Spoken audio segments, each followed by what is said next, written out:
When going through the jerk complex, it's slightly different than the clean and the snatch.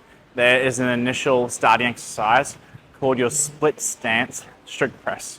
This is just a really good way to tick that you can understand what the split position is, where you need to get to, and then you have the range of motion to have the bar above your head in that. You go to your normal push press setup or strict press setup, you go into a split stance.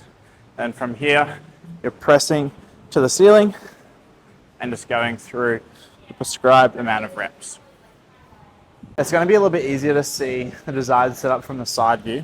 So again, in your strict press setup, ideally you want that front shin vertical and you want the back knee slightly bent. From here, we'll then press, have the bar above the head or slightly back, and then coming back down.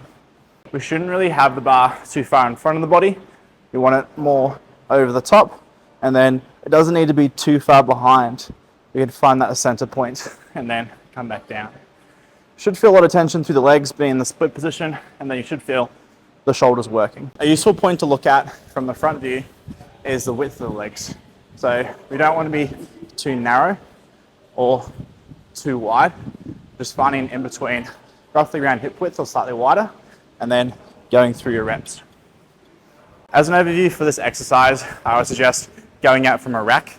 We'll go through both sides, so your left and your right side. It is a common question of which leg should I use in my split jerk, and it can really depend on the person. I'd say a majority of people who are right-footed who kick a ball with the right leg tend to go with the right foot in front. But for me, I'm right-footed, but I prefer my left leg in front. So it can really depend on the person. One way you can test this is if you go into your tippy toes and fall forward, which leg do you put out in front to catch yourself?